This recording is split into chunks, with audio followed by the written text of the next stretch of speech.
Influenza A or influenza B. Between these two, influenza A and influenza B, only one of them boleh spread melalui manusia dan binatang. Yang lagi satu, dia hanya boleh merebak melalui manusia sahaja. And yang boleh merebak ikut binatang tu adalah version influenza yang lagi sakit. Barai, rabak, kopak, hangus, sayur, pisang, semua tu dia yang selalu menyebabkannya. And dia ni juga senang sangat mutate dengan cepat dan banyak strain. Yang lagi satu, ada dua je strain utama, iaitu Yamagata dan juga Victoria. So which one yang lagi teruk ni? Influenza A or influenza B?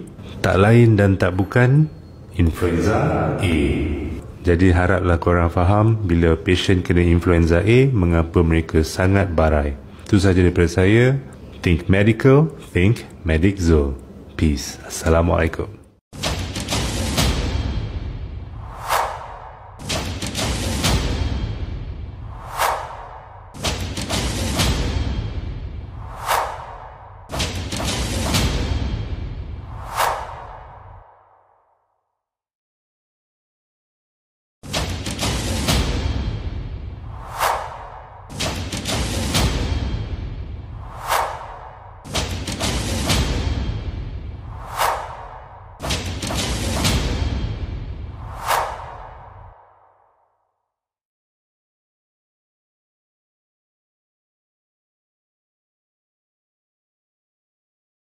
Assalamualaikum, saya Nur Ashikin daripada Melaka.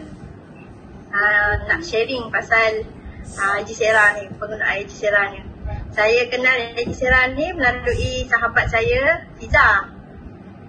Mula-mulanya saya berminat juga nak makan Ejisera ni. Bila dia kenalkan saya pun try untuk diri saya dululah. Saya makan. Lepas tu tumit kaki saya yang selalu sakit berkurangan dalam masa 3 hari. Lepas tu saya perkenalkan pula dengan ayah saya yang kecil manis, tak pernah turun-turun sampai tak pernah turun daripada 18, tak pernah turun. Bila saya kenalkan pada ayah saya, dia makan dalam satu kotak tu, dia bagi dua dengan mak saya. Dia pergi cek kecil manis dia turun dalam 6.0. Pun rasa benda Ejisera ni rasanya macam terbaik lah untuk diri saya dan keluarga. Dan saya selalu bagi anak saya yang selalu batuk, demam. Bila saya bagi ni, dia macam kurang lah. Kadang dalam sebulan tu kadang 2 kali demam, batuk, sesama. Selepas saya bagi Ejisera ni dah berkurang, dah jarang lah. Lagi satu saya nak share. Kan sekarang ni suami saya bekerja di kilang yang berisiko tinggi dekat Melaka ni, yang berisiko lah, yang ramai pekerja-pekerja yang positif. Bila kawan-kawan dia ada yang positif 2-3 orang. Lepas tu saya bagi dia Ejiprok ni.